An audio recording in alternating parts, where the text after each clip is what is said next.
ये नंगे पैर क्यों है? बस रहा नहीं जाता, तड़प ही ऐसी है ना। मन्नत मांग रखी। सुना है कि भाभी जी भी नंगे पैर है। वो अभी मेरे को कल ही पता लगा कि वो भी नंगे पैर है। कब पहनेंगे चप्पलें जूते? जब मेरी मन्नत पूरी हो जाएगी। क्या मन्नत है? सचिन पायलट ना समरावता गए ना आपकी मदद के लिए आए, क्या कहेंगे उस पर? कहा ना डॉक्टर साहब किरोड़ी लाल जी ने कि 7 करोड़ की बजरी एक दिन में निकल रही है, फिर दोबारा क्यों नहीं बोले? जूली डोटासरा क्यों चुप हो गए? क्यों नहीं बोल रहे? अब क्यों नहीं धरना दे रहे? भाई मजा आया, और मैं ये जो मजा है हिंदुस्तान के हर व्यक्ति। राजस्थान में एक ऐसा भ्रष्टाचार का मामला है बिसलपुर में। इस मामले को वही उठाएगा जो सच्चा पत्रकार होगा। इस मामले को महेंद्र यादव भी उठा सकता है या अजय हमारा चौधरी उठा सकता है। मैं उम्मीद करता हूं महेंद्र यादव उस जगह जरूर जाएगा जहां मैं बात कह रहा हूं। वहां का वीडियो महेंद्र यादव जरूर करेगा, ये मेरे को विश्वास है, क्योंकि मैंने महेंद्र यादव को देखा है कि शेर की मांद में कैसे हाथ डाला जाता है। जब आपकी रिहाई नहीं हो रही थी उस समय एक आंदोलन चल रहा था कि नरेश मीणा के लिए कि कोई एक तारीख चूज की गई थी कि उस दिन इकट्ठे होंगे सारे लोग। फिर मुख्यमंत्री के घर पे पहुंचे, आपके पिताजी को बुलाया गया, आपकी टीम के लोगों को बुलाया गया, और आपको लगता है कि मुख्यमंत्री भजनलाल शर्मा की मदद से आप जेल के बाहर हैं? क्या उनको धन्यवाद देना चाहेंगे? देखो महेंद्र, इसी मदद की वजह से, आपके पिताजी के समझौते की वजह से आपके सबसे निकटतम नेता जो देवली उनियारा में आपकी टिकट की पैरवी कर रहे थे, कई नेताओं से मिले, कई मंचों पे, उन्होंने सार्वजनिक मंचों पे कहा। मैंने जब उनका इंटरव्यू किया तब भी उन्होंने कहा कि नरेश को टिकट मिलनी चाहिए। वो नेता इस समझौते के बाद नाराज हुआ, प्रहलाद गुंजल उनका नाम है। और आपके जो चिर प्रतिद्वंदी हैं, जो आप अपने जिनको आप अपना दुश्मन मानते हैं, प्रमोद जैन भाया की रैली में शामिल हुए। क्या इसी वजह से, इसी नाराजगी की वजह से प्रमोद जैन भाया की रैली में शामिल हुए? मैं बाल साहब ठाकरे को एक बार पढ़ रहा था, फिर उनकी पूरी भूमिकाएं मैंने देखी। वो कभी जीवन में चुनाव नहीं लड़े, लेकिन उन्होंने जो चाहा महाराष्ट्र में वही किया, जिसके कंधे पे हाथ रख दिया वही विधायक होता था। क्या नरेश मीणा विधायक बनेगा, सांसद बनेगा, या फिर नरेश मीणा भी बाल साहब ठाकरे की उसी नीति पर काम करेगा कि गांव से किसी बकरी चराने वाले आदमी को उठाकर कह दिया कि ये विधायक होगा आपका, और वो बन जाएगा? मेरे साथ नरेश मीणा है, परिचय तो अब क्या ही दें। बधाई हो जेल से बाहर आने की। थैंक यू मेरे भाई, थैंक यू। कैसा रहा 8 महीने का सफर? अब जेल में था तो जेल का तो आप जानते हो कैसा रहा होगा, और बाहर भी जिस तरह से लोगों को परेशान किया गया, टॉर्चर किया गया, परिवारजन परेशान थे, तो कठिन समय था। लेकिन आत्मचिंतन करने का समय मिला, आत्म अवलोकन करने का समय मिला, बहुत कुछ सीखने को भी मिला। जेल में भी नए रिश्ते बनाने को बहुत मिले। 2 जेलों में गया, 2 जेलों में भी सैकड़ों हजारों मित्र बना के आया हूं। 2 जेलों में 8 महीने रहा। 8 महीने में लगभग 2400 बंदी जेल में आए और छूटे। उनसे एक नया रिश्ता बना के आया हूं। मुझे लगता है वो 24 से साथी जहां कहीं भी होंगे, जब भी मुझे जरूरत पड़ेगी, आने वाले समय में नरेश मीणा के साथ मिलेंगे। नरेश, थप्पड़ मारने से पहले आपके पास में हजारों की भीड़ हुआ करती थी। थप्पड़ मारने के बाद और जब आप जेल गए और 8 महीने का सफर तय किया, अब लाखों की भीड़ है। क्या लगता है कि उस थप्पड़ ने क्या बदला है? देखो, मैं सन 2002 में पहला चुनाव लड़ा राजस्थान कॉलेज के अध्यक्ष का, तब से मैं यहाँ जयपुर में, उसके बाद पंचायत राज में मेरी पत्नी जिला परिषद रही, फिर 2 चुनाव विधानसभा में लड़े। भरपूर लोगों का मुझे अब तक आशीर्वाद मिल रहा है। इस घटना के बाद, और घटना के बाद नहीं, घटना तो घटित हो गई थी, लेकिन जो देवली उनियारा की जनता ने जो 60,000 वोट देकर मुझे जो आशीर्वाद दिया, उससे जिस तरह का मेरे बारे में एक छवि बनाई जा रही थी कुछ लोगों द्वारा, बदमाश की या उसकी, वो जो 60,000 वोट थे, वो जो देवली उनियारा का जो आशीर्वाद था, उसने ये स्टाम्प लगाया कि नरेश मीणा एक खानदानी परिवार में पैदा हुआ है, लेकिन नरेश मीणा के दिल में कहीं न कहीं जब किसी के साथ शोषण होता है, किसी गरीब को, किसी असहाय को कोई परेशान करता है, तो एक खून सा उबलता है। और जब लोगों को ये महसूस हुआ, और फिर ये दूसरा सबसे बड़ा ये कि 8 महीने वो जो एपिसोड हुआ, प्रकरण हुआ, उसमें मेरी इतनी बड़ी गलती नहीं थी जिसकी मुझे 8 महीने सजा दी जाए। और जिस तरह से प्रताड़ित किया जाए कोर्टों में, बार बार तारीख पे तारीख, उससे जनता को ये पता लगा कि भाई सारे लोग, बड़े लोग मिलकर इस बच्चे को मारना चाहते हैं, इसकी राजनीतिक हत्या करना चाहते हैं, इसकी भ्रूण हत्या करना चाहते हैं। और यही कारण रहा। ये भावनात्मक देश है महेंद्र भाई, भारत। ये इमोशनल देश है। यहां व्यक्ति अगर किसी के प्रति उनका आकर्षण है, भावनात्मक जुड़ाव हो जाता है, तो फिर वो किसी की नहीं मानता। और जब उनको ये लगा कि एक व्यक्ति जिसका जुर्म सिर्फ इतना सा है कि वो जो राजनीति में व्यापारीकरण राजनीति का कर रहे हैं, जो वंशवाद और परिवारवाद की राजनीति कर रहे हैं, उनके खिलाफ बोल रहा है, खुलकर बोल रहा है, बड़े बड़े सेठ उनसे लड़ रहा है, और वो सब मिलकर अब इस लड़के की हत्या करना चाह रहे हैं, तो जनता ने उनका मेरे प्रति ये रहा कि भाई ये बेचारा है, इसकी मदद करनी चाहिए। और इसलिए वो जनता का आशीर्वाद मिला, और इसलिए जनता ने, और इस जनता की देन मानो। यही कारण है कि जो 200 विधानसभाएं राजस्थान में, 200 विधानसभाओं के किसी को भी 200 विधायकों के नाम याद नहीं है, लेकिन नरेश मीणा का नाम सब जगह है। मैं अब दूसरे सवाल पे ये आता हूँ कि आजकल राजनीति में नेता कम और प्रॉपर्टी डीलर ज़्यादा हैं। दूसरा, पहले किसान नेता हुआ करते थे, धरती पुत्र हुआ करते थे। आजकल वो जो प्रजाति है नेताओं की, वो विलुप्त हो गई है। लोग एक उम्मीद देख रहे हैं नरेश मीणा में उसी तरीके के नेता की। क्या इसका रास्ता है? मैं जब राजस्थान विश्वविद्यालय की छात्र राजनीति में आया था,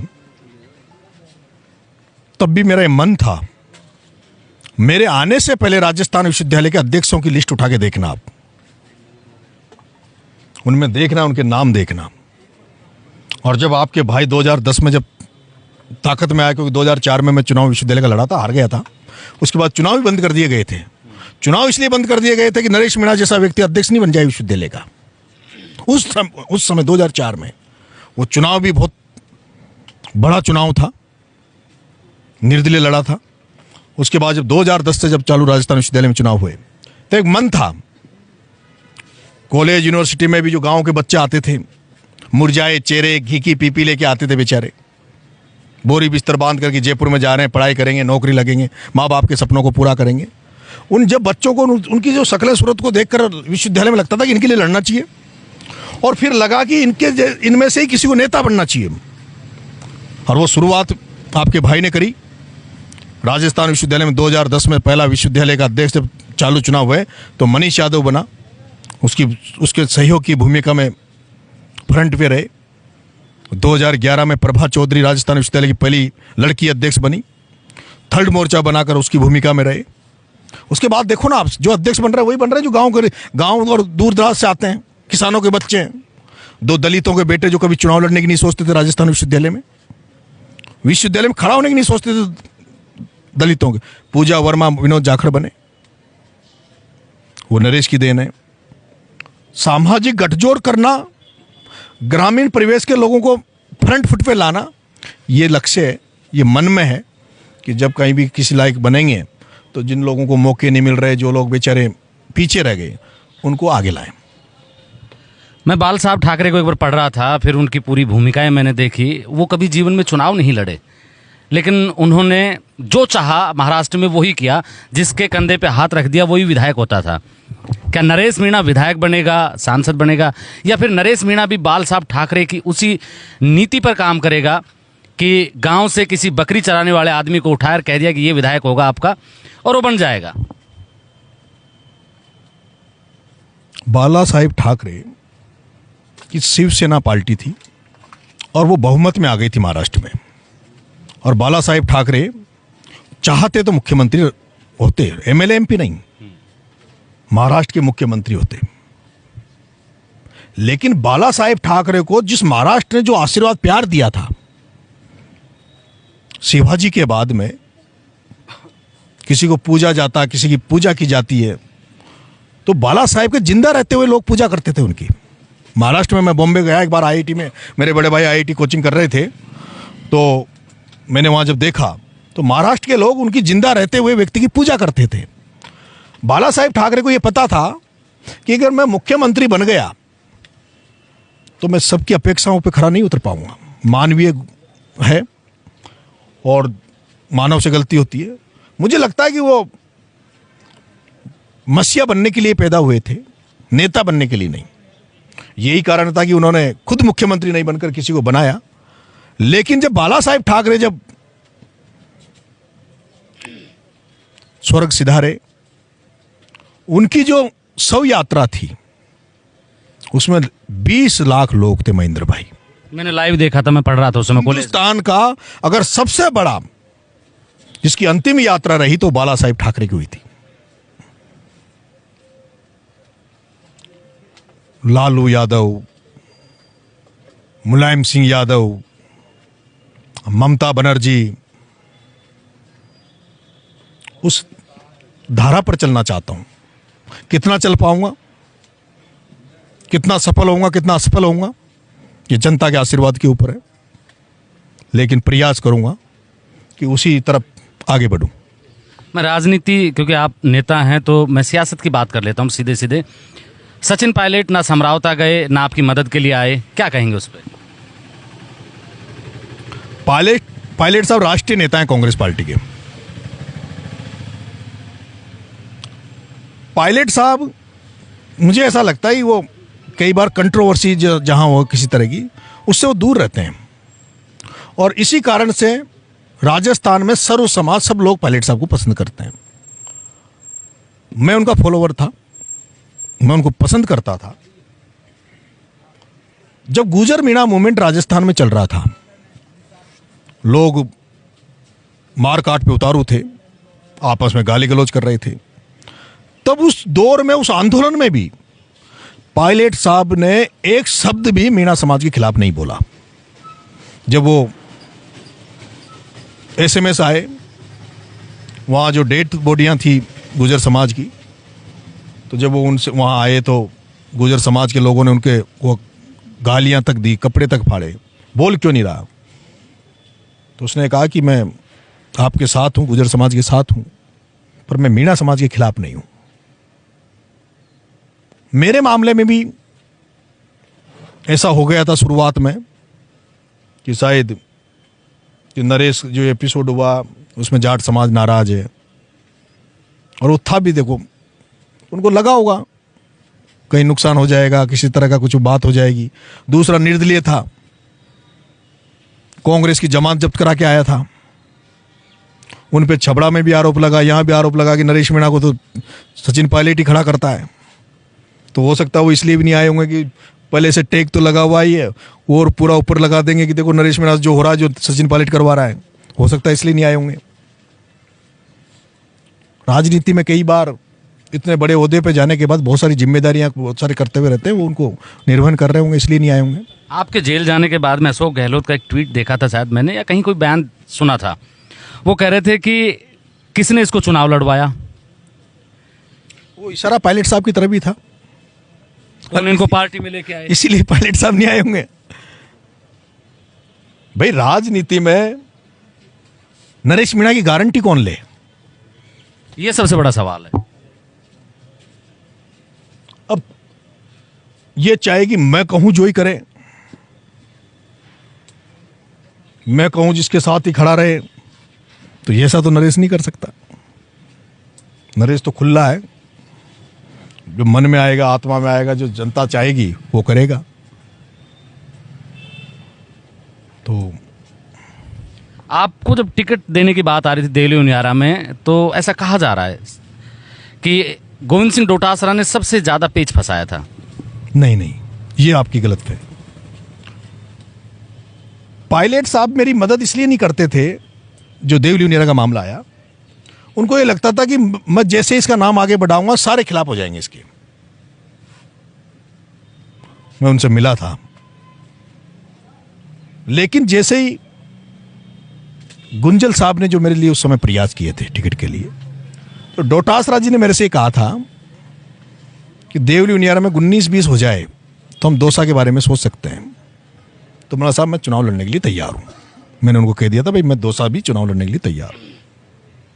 लेकिन लास्ट समय में ये बात आई कि जो सांसद जो एमएलए सांसद जो चुनाव लड़े हैं उन्होंने पार्टी में तय किया शर्तों पे, मतलब देखो वो विधायक से सांसद बने थे। जो राष्ट्रीय पार्टी कांग्रेस उनके पास टिकटार्थी नहीं थे। नरेश मीणा लोकसभा का टिकट मांग रहा था दौसा का, माधोपुर में भी टिकट मांग रहे थे, लेकिन उनको टिकटार्थियों की तरफ नजर नहीं गई, उनको भरोसा नहीं है। उन्होंने 2 एमएलए को सांसद लड़ाया, मुरारी लाल को और हरीश मीणा को। अगर हरीश मीणा मुरारी लाल अगर समाज को चाहते, जिस समाज में पैदा हुए हैं वो चाहते ना, तो वो एमएलए थे, 2 और बच्चों को, नए लोगों को मौका दे सकते थे, 2 नए सांसद बन जाते, नए राजनीतिक दुश्मन पैदा कर लेते। तो ऐसे डरपोकों को राजनीति में रखते ही क्यों? हम तो नहीं डरते किसी से कि कौन बनेगा कौन नहीं बनेगा। जिसके कर्म में होगा, जिसका ईश्वर का आशीर्वाद होगा, जनता का आशीर्वाद होगा, बनेगा। तो ऐसे डरपोकों को राजनीति में रहना ही नहीं चाहिए। इन दोनों ने फिर ये शर्त लगाई, तो दोनों ने नहीं, 5 ने, वो जो कौन थे मेरे, वो बाकी लोग जो ओलान राम, कि भाई हम चुनाव लड़ लेंगे लोकसभा का, लेकिन एमएलए की सीट पे हम जिसको कहेंगे उसको टिकट देना पड़ेगा। ये कमिटमेंट किया इन्होंने। डील हुई थी, कमिटमेंट नहीं, डील हुई थी। और ये तय मान लो कि नरेश मीणा अगर खूंटा नहीं रोकता ना, तो दौसा से तो निहारिका लड़ती और देवली उनियारा से हनुमंत लड़ता। पर मैंने कह दिया कि वंशवाद को नहीं चलने दूंगा, ना लाली को बनने दूंगा, ना हनुमंत को बनने दूंगा, दोनों जगह से चुनाव लड़ूंगा। और उसका असर यह हुआ कि कम से कम मैंने 2 कॉन्स्टिट्यूएंसी तो आजाद करा दी। देवली उनियारा आजाद करा दी और दौसा आजाद करा दी। और समय ऐसा आएगा कि सब साफ हो जाएंगे, नए चेहरे आएंगे, सुंदर सुंदर लड़के नए आएंगे, पढ़े लिखे, विश्वविद्यालय की राजनीति से, छात्र राजनीति से, सरपंच जनप्रतिनिधि में से, बीच में से आएंगे, वो बनेंगे। अब लालियों का और इनका जमाना नहीं है। मैं कल कहीं चाय पी रहा था विधानसभा के नज़दीक, तो कुछ मीणाओं के अधिकारी बैठे हुए थे, सिविल ड्रेस में थे, तो उनमें एक बात चल रही थी। कह रहे थे कि नरेश मीणा का जो अब प्रभाव बना है और लोग जितनी मोहब्बत आपसे करने लगे हैं, आईएएस और आईपीएस आपके समाज से रिटायर्ड होते ही टिकट मांगते हैं और उनको मिल भी जाती है। सबसे ज़्यादा खलबली उन्हीं लोगों में है जो टिकट की आस लगाए हुए बैठे थे कि अब नरेश के भरोसे नैया पार होगी। नरेश के भरोसे तो नैया पार उनकी होगी जो नरेश जैसे हैं, जिनके आगे पीछे कोई नहीं है, जो राजनीति करते हैं जनता के लिए, जो किसी का झंडा उठाकर, किसी की पद चुम्मी कर कर, बेग देकर टिकट लिया, वो कहे नरेश मेरा प्रचार करने आ जाए, तो नरेश प्रचार करने नहीं जाएगा, चाहे कोई भी हो। नरेश तो वहां जाएगा जहां मेरी आत्मा बोलेगी कि ये आदमी लड़ाका है, राजस्थान की जनता के लिए लड़ाई लड़ेगा, उसके लिए जाएंगे, उसके लिए वोट मांगेंगे।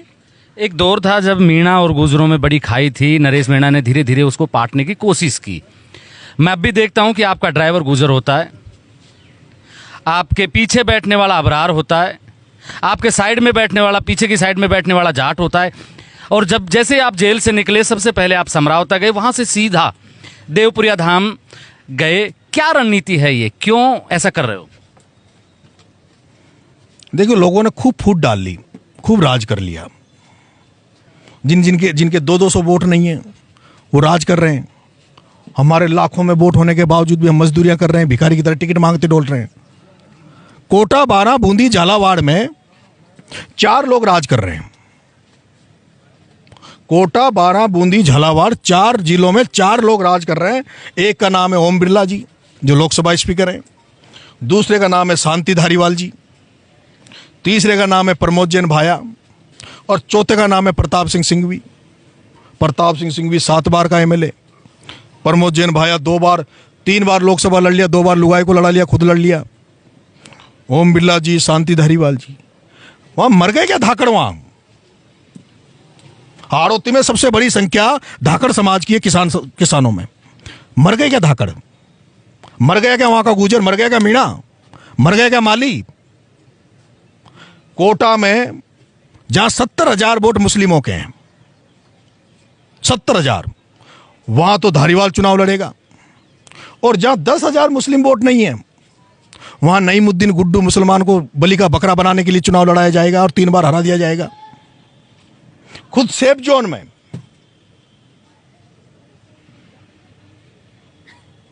इसलिए बिठाता हूं सबको साथ आना होगा, सबको एक जाजम पर बैठना होगा, जब जाके भ्रष्ट लोग, ये तानाशाह लोग, ये जो धनबल व्यापार की जो राजनीति कर रहे हैं, तभी ठोकर मारी जा सकती है जब ये सारे लोग एक साथ आएंगे। नहीं तो ये गुजर है, ये मीणा है, ये जाट है, ये राजपूत है, ये फलाना है, ऐसे कर करके तो पहले अंग्रेज राज कर गए, अब ये दूसरे अंग्रेज आ गए, सफेद पोश कपड़ों में अंग्रेज घूम रहे हैं। आज राजस्थान में एक नया पुलिस ने प्रयोग चल किया है। कोई भी क्रिमिनल, कोई घटना होती है, पुलिस उनके 4 पैर तोड़ देती है, हाथ तोड़ देती है, परेड निकालती है। अरे सबसे बड़े गुंडे तो ये सफेद पोश कपड़े पहनने वाले नेता है जिस राजस्थान को खा रहे हैं। बजरी को ये खाएंगे, पूरा बनास की बजरी किसकी है? किसकी है? स्पीकर साहब की। भाया जी पार्टनर है, प्रमोद जैन जी, हीरालाल जी पार्टनर हैं, तो कांग्रेस में। अब ये तो देखो ना आप, सब कांग्रेस सब मिले हुए हैं। कांग्रेस बीजेपी है। कहा ना डॉक्टर साहब किरोड़ी लाल जी ने कि 7 करोड़ की बजरी एक दिन में निकल रही है, फिर दोबारा क्यों नहीं बोले? जूली डोटासरा क्यों चुप हो गए? क्यों नहीं बोल रहे? अब क्यों नहीं धरना दे रहे? राजस्थान में एक ऐसा भ्रष्टाचार का मामला है बिसलपुर में कि राजस्थान सरकार मिट्टी निकालने के नाम पर बिसलपुर में, बनास की बिसलपुर में, मेरे भाई महेंद्र भाई, इस मामले को वही उठाएगा जो सच्चा पत्रकार होगा। इस मामले को महेंद्र यादव भी उठा सकता है या अजय हमारा चौधरी उठा सकता है। मैं उम्मीद करता हूं महेंद्र यादव उस जगह जरूर जाएगा जहां मैं बात कह रहा हूं। वहां का वीडियो महेंद्र यादव जरूर करेगा, ये मेरे को विश्वास है, क्योंकि मैंने महेंद्र यादव को देखा है कि शेर की मांद में कैसे हाथ डाला जाता है। राजस्थान में उस बनास नदी में बिसलपुर डैम के अंदर कि भाई इसमें मिट्टी ज्यादा भर गई, पानी का भराव कम रहता है, इसलिए इसकी मिट्टी निकालने के नाम पर ठेका दिया गया, गाद निकालने के नाम पर, और 20 साल के लिए दिया। सरकार उस गाद निकालने के नाम पर, मिट्टी निकालने के नाम का पैसा दे रही है 20 साल तक। 20 साल तक दे रही है, करोड़ों रुपए दे रही है, और वो निकाल रहे हैं बजरी बिना लीज लिए, बिना कोई सरकार को 1 रुपया दिए, और बजरी निकाल के उस नदी में से ताजा बजरी पूरी सब जगह सप्लाई हो रही है। 8 महीने महेंद्र यादव जेल में रहा हूं मेरे भाई। यही पढ़ाई, यही खोज किया आपने? खोज नहीं की मेरे भाई। हर दिन 3 से 4 बंदी टोंक में भी, बूंदी में भी बजरी के लिए आते थे। बजरी को कि भाई किस में आया, मैं पूछता था, भाई साहब बजरी में आई छू, काई करी जो, भाई साहब घर बनावा के लिए एक ट्रैक्टर रेत ले जा रही छू। वो एक डंपर में जो 6 टोली एक साथ ले जाता, जैसी भी चलती, वो नहीं पकड़े जाते। आम किसान पकड़ा जाता है जो बेचारा अपने घर के लिए बजरी ले जाता है। और पूरा एरिया को खा गया लोकसभा स्पीकर, पूरे एरिया को खा गया। 5000 परिवारों को बेरोजगार कर दिया। लोगों के डंपरों पे जंग लग गई, आम किसानों के ट्रैक्टरों पे जंग लग रही है। 1.25 लाख की पेनल्टी काटते हैं और फिर जेल में और धर देते हैं। एक भी बजरी का माफिया, सबसे बड़ा बजरी माफिया मेघराज सिंह जी थे पहले ठेकेदार, बजरी रॉयल बना। वो एक ठेकेदार थे, नेता नहीं थे। अब ठेकेदार तो कोई प्रॉपर्टी डीलर होगा, कोई कौन होगा, वो तो पैसा कमाना उनका मकसद रहेगा। उनको हम ब्लेम नहीं कर सकते, किसी को कुछ करना है तो करो, नहीं तो नहीं करना तो मत करो। लेकिन एक सफेद कपड़े पहन के ये शपथ लेके कि मैं जनता की सेवा करूंगा, जनता को सस्ती बजरी दिलाऊंगा, वही नेता सफेद कपड़े पहन के और वो मेघराज सिंह को साइड करके कब्जा कर बैठे बजरी पे। पूरा भ्रष्ट सिस्टम है, चोर सिस्टम है। लड़ाई लड़ूंगा, हो सकता है महेंद्र भाई हथेली पे जान लेके घूम रहा हूं। अभी भी उनका ये प्रयास था कि जेल में सड़ जाऊं, चुनाव लड़ने लायक मत छोड़ो, इसको सजा दिला दो, सब कुछ कर दो। पर ऊपर वाले की कृपा रही, नीली छतरी वाले की, खाटू श्याम की कृपा रही, जो आप लोगों के बीच में आ गया। और कोई भरोसा नहीं कि मैं बहुत लंबा टाइम तक जिंदा रहूं। मेरे साथ जिस तरह का मैं देखता हूं, मेरे पास पहले भी कातिलाने हमले हुए। मेरे पे एक बार महुआ में कातिलाना हमला किया गया। मुझे इतने 29 मुकदमे मेरे ऊपर है, आप उसको पढ़ो 29 मुकदमों को, एक भी मुकदमा मेरा कोई चोरी का, कोई जमीन का नहीं है। बस कभी सुप्रीम कोर्ट का आदेश है कि बजरी नहीं चलेगी, प्रमोद जैन भैया की बजरी चल रही थी, ट्रक को रोका, थाने में ट्रक को गिरफ्तार जब्त कराया, ट्रक वाले पे मुकदमा नहीं लगा, नरेश मीणा को 1 महीने जेल में डाल दिया, राजपासा खोल दी। देखते हैं ईश्वर। जब आपकी रिहाई नहीं हो रही थी उस समय एक आंदोलन चल रहा था कि नरेश मीणा के लिए कि कोई एक तारीख चूज की गई थी कि उस दिन इकट्ठे होंगे सारे लोग। फिर मुख्यमंत्री के घर पे पहुंचे, आपके पिताजी को बुलाया गया, आपकी टीम के लोगों को बुलाया गया, और आपको लगता है कि मुख्यमंत्री भजनलाल शर्मा की मदद से आप जेल के बाहर हैं, क्या उनको धन्यवाद देना चाहेंगे? देखो महेंद्र भाई, जिस दिन मैं गिरफ्तार हुआ, जो एपिसोड हुआ, मुझे मेरे घर वालों ने मृत मान लिया था। मेरे बड़ा भाई बम्बई से मेरे पिताजी को फ़ोन किया उन्होंने रात को, कि पिताजी नरेश नहीं रहा। पिताजी गांव सो रहे थे, उनको टीवी नहीं देख रहे थे। पिताजी शिव जी के मंदिर में रहे रात भर।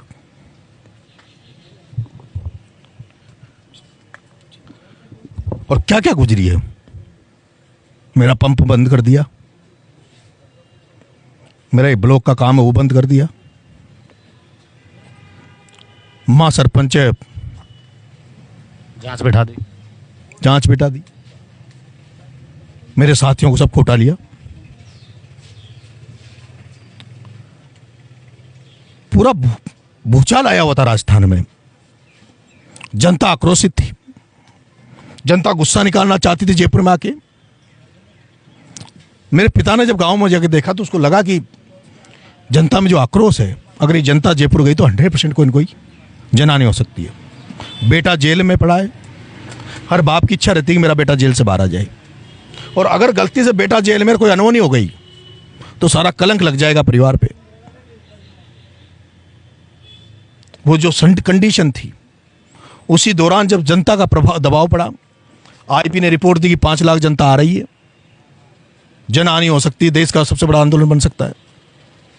माननीय मुख्यमंत्री ने मेरे साथियों को आमंत्रित किया, मेरे परिवारजनों को आमंत्रित किया समझौते के लिए, टेबल पे आने के लिए। और उस सूरत में मेरे पिताजी गए, मेरे साथी गए, भाई अबरार, राकेश बैंसला, आरडी सरपंच साहब, मुकेश जी। जब वो गए, माननीय मुख्यमंत्री जी ने 1.25 घंटे उनको समय दिया, पूरा सम्मान दिया, और उनके भी शब्द थे माननीय मुख्यमंत्री जी के कि साहब आप भी सरपंच हो, मैं भी सरपंच रहा हूँ, आपका बेटा, आप किसान उससे आया हूँ, मैं भगवान के हाथ करके, और नरेश की जितनी मदद होगी उतनी मदद मैं करूँगा। ये बात भजनलाल जी ने कही। मेरे साथियों ने जब मेरे पिता को कहा कि साहब रिटर्न में चाहिए, तो मेरे पिता ने इनको गाली दी कि इतने बड़े पद पर बैठे व्यक्ति अगर भगवान की शपथ लेके ये कह रहे हैं कि मैं नरेश की मदद करूंगा, तो इससे बड़ा कोई लिखत नहीं है, कोई लिखापटी नहीं है। आ गए, सीएम साहब ने 30 मार्च का समय दिया, ये कहा कि भाई 30 के भी पहले मैं कोशिश करूंगा, लेकिन लोगों ने उसको बहुत अलग तरीके से लिया। लेकिन ये सब नीली छतरी वाले की कृपा हो रही है महेंद्र। अगर मैं 30 मार्च को छूट जाता तो ये जनता कहती कि नरेश मीणा का बाप समझौता करेगा, उसके जो राकेश भैंसलार, अबरार, अभिषेक, ये लोग बेचे नरेश मीणा को। बहुतों ने कहा इनको बेचारों को, गालियां दी कि नरेश मीणा का सौदा कर लिया, समझौता कर लिया। और जब मुझे जिस दिन समझौता का पता लगा था महेंद्र भाई, मेरे को नींद नहीं आई जेल में। मैं इतना दुखी हुआ, क्योंकि मैं तो जब से राजनीति में सीखने लगा हूं तब से ये कोशिश में हूं, ये सपना देखता हूं कि एक ऐसा आंदोलन मेरा हो देश में, जो मैं भी जेपी जैसा बनूं। वो समय था जब एक व्यक्ति बेटा एक जेल में है, और उस जेल में बंद लड़के के लिए लाखों लोग सड़कों पे आ रहे हैं, तो उससे अच्छा सौभाग्य मेरे को क्या मिलता। लेकिन अब बेचारे ये जो साथी थे, अब इनको अनुभव की कमी, मेरे साथ कोई राजनीतिज्ञ तो है नहीं, या इनको कोई बहुत अनुभव नहीं था। इनको तो ये लगा कि हमें तो जल्दी से जल्दी नरेश को बाहर लाना है, कोई अनहोनी नहीं हो जाए। अगर ये पॉलिटिकल सोच के लोग होते, राजनीतिक समझते, इनकी जगह मैं होता, तो जनरली अगर 5 लाख लोग यहाँ आ रहे हैं तो आ तो इसीलिए रहे थे कि भाई सरकार से बात करें, मुख्यमंत्री से बात करें। बिना 5 लाख लोगों के आए, बिना 5 लाख लोगों के डीजल बढ़ाए, खर्चा किए, अगर सीधा ही समझौता हो गया बिना शक्ति प्रदर्शन किए।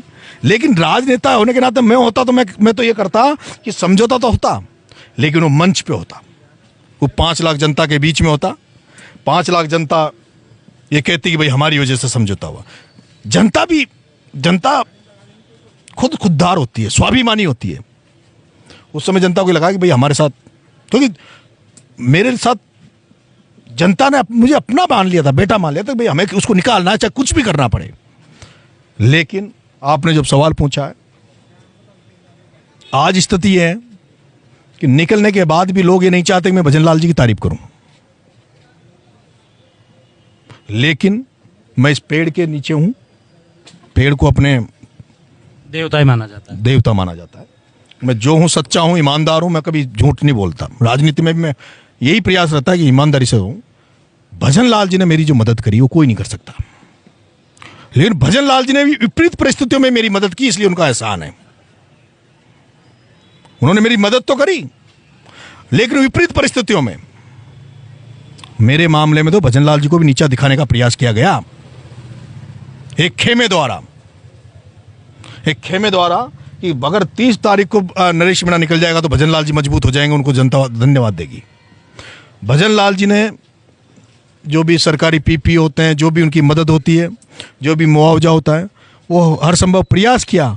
पर ये जो दूसरा खेमा था, जो हड़ौती से आता है, कोटा से आता है, वो इतना मजबूत था कि उन्होंने इस तरह से प्रयास किए। जज, मतलब क्या बताऊं मैं, न्यायपालिका कैसा क्या है, मतलब कुल मिला के मुझे निकलने नहीं दिया। लेकिन मैं तो खुले दिल से माननीय भजनलाल देवली में, लेकिन महेंद्र भाई, मैं जल्दी ही भजनलाल जी से समय मांगूंगा। अभी समरावता को न्याय नहीं मिला। नरेश मीणा अभी रिलीज हुआ है मात्र। माननीय मुख्यमंत्री जी से जो मेरे पिताजी की बात हुई कि वो जो 28 गांव है जिसके लिए लड़ाई लड़ी गई, जिनको उनियारा से तोड़ के देवली जोड़ दिया गया, अभी उनको जोड़ा नहीं गया है। अभी मुआवजा पूरा नहीं मिला है।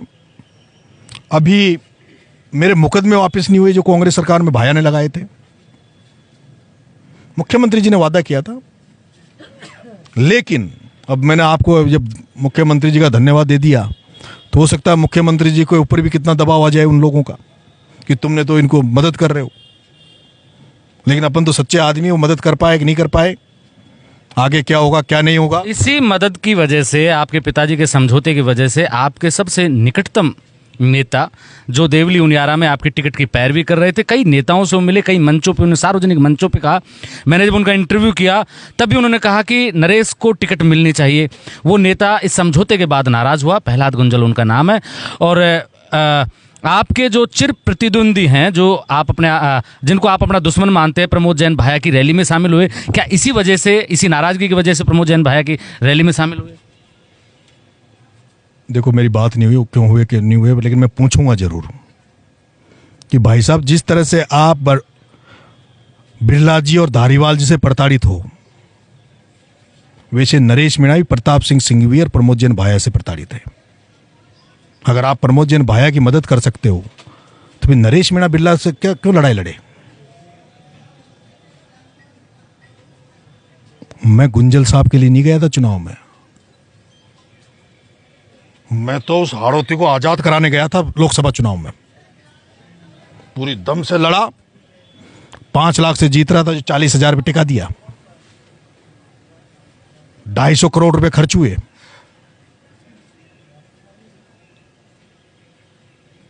दुनिया में नेताओं से किसी से विश्वास है कि नहीं है, भरोसा है कि नहीं है?